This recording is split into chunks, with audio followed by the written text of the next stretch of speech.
chama O Mal, o Bem e Mais Além, que é justamente um livro onde eu deixo muito claro esse fato de que o egoísmo só existe porque existe a generosidade. Porque se não existir a generosidade, não pode existir o egoísmo.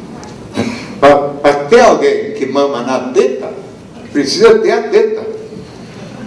Aliás, só vai desaparecer o egoísmo no dia que desaparecer a generosidade. E as pessoas ficam combatendo o egoísmo, entendeu? E na verdade, quem é o culpado pelo egoísmo é o generoso. Porque você, ao dar mais do que recebe, você está reforçando a pior parte da alma do outro. Isso vale nas relações afetivas, vale com o filho igual. Não é só na relação homem-mulher. Quando você fica dando demais para os seus filhos, não pede nada, não exige, não vai esperando que ele retribua na medida em que ele vai crescendo, você está fazendo um mal e não um bem.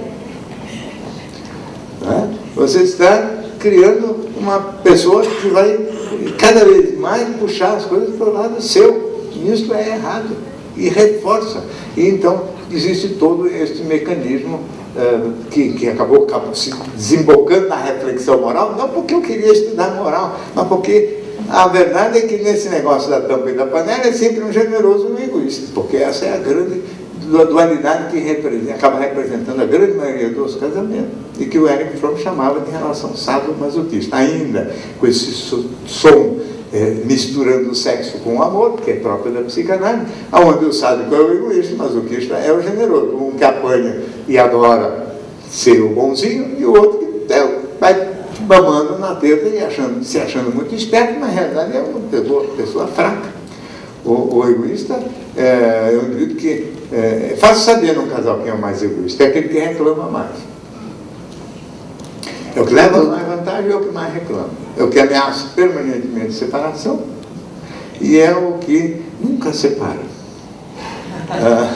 Na prática, quem vai separar mesmo, um dia, quando ficar enjoado de ser bonzinho, é o generoso. Ou encontrar um outro parceiro, que eu espero seja generoso também. Porque se o generoso casar com o generoso, acabou a generosidade. Porque aí não tem mais. Porque se eu for, tudo que eu dou para a mulher devolver para mim, eu não tenho mais generosidade. Aí viramos justo, que é o sonho de consumo. E só que não precisa primeiro ser generoso, casar com a mulher generosa, para depois virar justo. Podia começar já direto, desde pequenininho, sendo justo. Para isso depende de uma educação nova, que faça da justiça a virtude e não da generosidade. Porque nas famílias, na verdade, a generosidade é estimulada. Nunca esqueço. Já vou dar o microfone. Quando eu estava fazendo um evento grande para pais, num colégio em Valinhos, uma cidade perto de Campinas, que tem uma filial do Colégio Porto Seguro, um colégio tradicional de São Paulo, que é uma boa escola daquela região, e um auditório mais ou menos desse tamanho, lotado, de pais, e alguns meninos, que acho que não tinham com quem deixar as crianças, trouxeram os meninos para a reunião lá, onde eu ia falar para os pais, e não para os meninos, meninos de uns 9 anos de idade, né? Estava naquele canto.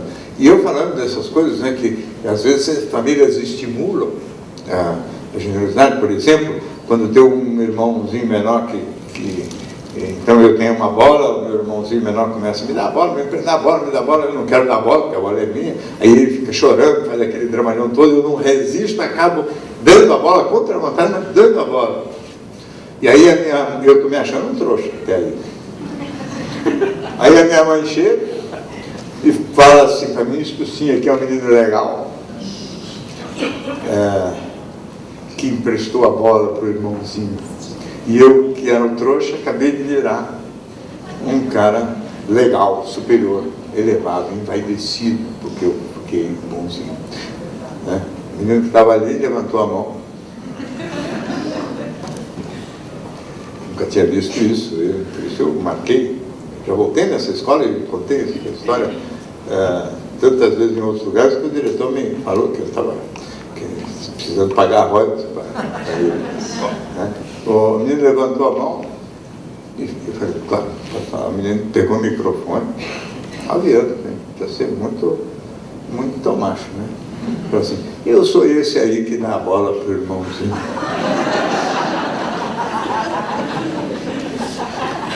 E quero saber como é que faz para não dar mais a bola para ele.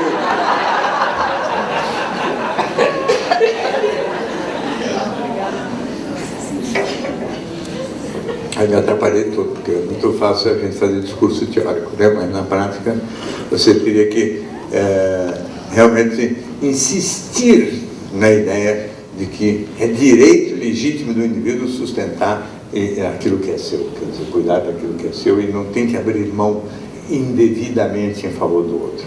Esse abrir mão do que é seu em favor do outro, qualquer que seja o grau de chantagem, pressão, tem que ser denunciada a chantagem e não o indivíduo abrir mão daquilo que é direito seu.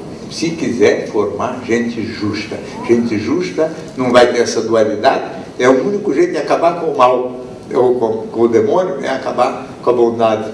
Então, não tendo bondade, não vai ter mais maldade. É engraçado pensar isso, né? E aí foi que eu comecei a escrever esse livro aí, tudo por causa dos casais, tudo por causa da família. Não foi nenhuma preocupação com filosofia nenhuma, né? Pois não. Doutor, voltando um pouquinho aqui atrás, onde foi dito que a mulher ela não é estimulada pelo lado visual com relação ao homem. Hoje a gente vê que acho que já está mudando um pouquinho isso.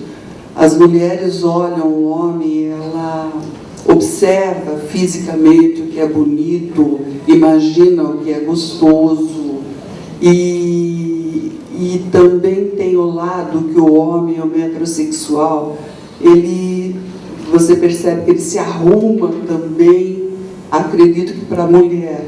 O que o senhor diz disso? Então, eu acho que isso aí é tudo moda. Você sabe, dentro da cabeça da gente tem duas linhagens. Uma que é a biologia, que é a base mesmo, e tem uma coisa que é da cultura, né? E a cultura é uma coisa sempre histórica. Em cada época a gente é de um jeito. E tem uma biologia, ou, se você quiser, que é uma coisa mais permanente, mais estável. A cultura hoje é essa, estimulando a vaidade masculina, né? É uma cultura que estimula isso primeiro. A fêmea solta o cheiro, o macho corre atrás. Esse é o jogo da biologia. Agora, a cultura é o que se constrói em cima. E essa construção em cima, hoje, é mesmo uma construção igualitária e estimuladora da vaidade masculina, né? Tanto quanto da feminina. Isso tem levado os homens para as academias, tem levado os homens para fazer musculações e tomar medicamentos, ou não sei se a palavra se chama medicamentos, porcarias de todo jeito, para ficar mais musculoso, etc. Só que esse mundo da vaidade física masculina é muito mais um mundo homossexual.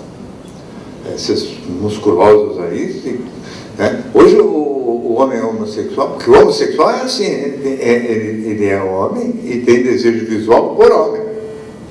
Então, o universo masculino homossexual é um universo onde a aparência física conta muito, né? E naturalmente é neste mundo que estão lá os saradões, que, pelo menos em Nova York, com as camisetas assim, regata, que é para mostrar o esforço, né, que fizeram na academia e daquele monte de remédio que tomam, etc. Né? É evidente que existem esses saradões héteros também, são poucos, né? A maior parte dos homens continua achando e vendo as mulheres apreciarem a aparência física masculina. Isso, sem dúvida nenhuma, modificou. E apreciar a aparência física masculina é diferente de ter desejo, né? Então, os homens se preocupam em não ficar excessivamente gordos. Os homens, muitas vezes, hoje fazem exercício também por razões de saúde. Os homens se preocupam em ter, vamos dizer, uma aparência agradável aos olhos das mulheres. Mas eu não acredito que os homens confiem muito que eles vão provocar fisicamente as mulheres. Eles continuam achando que posição social, econômica, cultura, inteligência encantam mais mulheres do que a beleza física.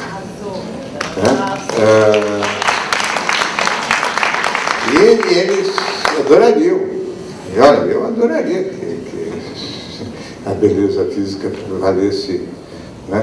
Mas não podemos. porque eu também não estou fora de combate, mas enfim, e também não fui um adolescente tão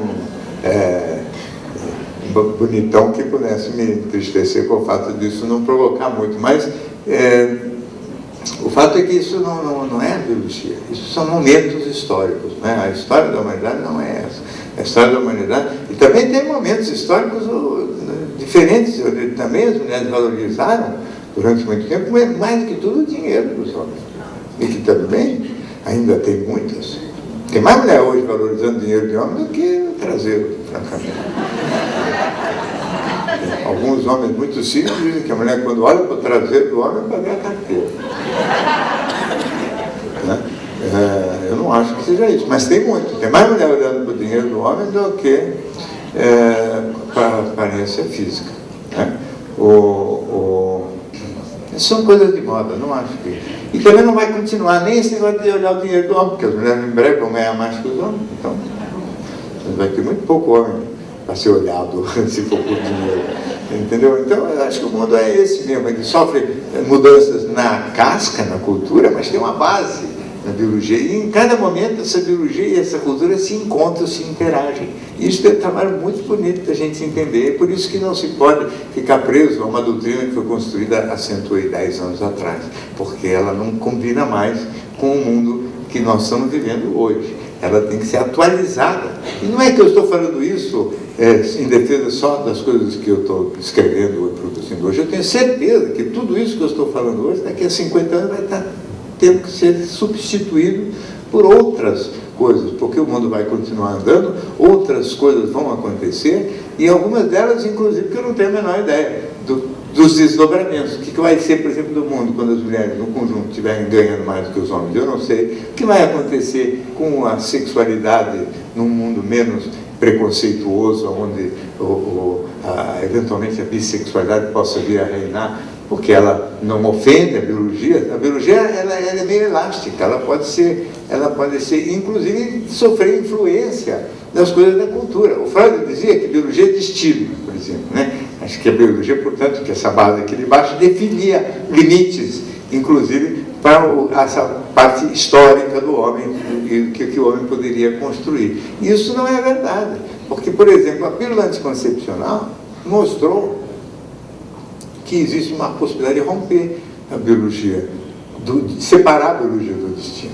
Não é? A pílula anticoncepcional, o sexo e a reprodução se separaram definitivamente.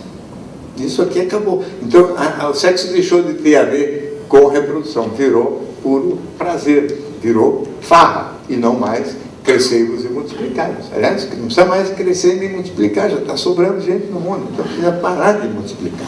E essa tendência já está acontecendo também, automaticamente, não precisa de controle de natalidade. Na verdade, a população do planeta vai começar a decrescer já, só não está decrescendo ainda porque tem muito velho. E as pessoas estão vivendo mais. Então está cheio de coisas que estão mudando.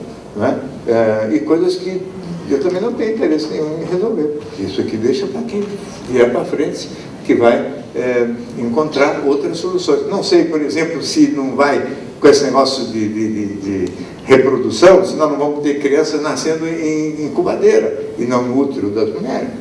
Se uma criança nascer em incubadeira, não vai ter trauma do nascimento, porque você deixa ela lá até ela ter 1 ano, 1 ano e meio, 1 ano e 7 meses, até ela ficar com o saco cheio da incubadeira e querer sair.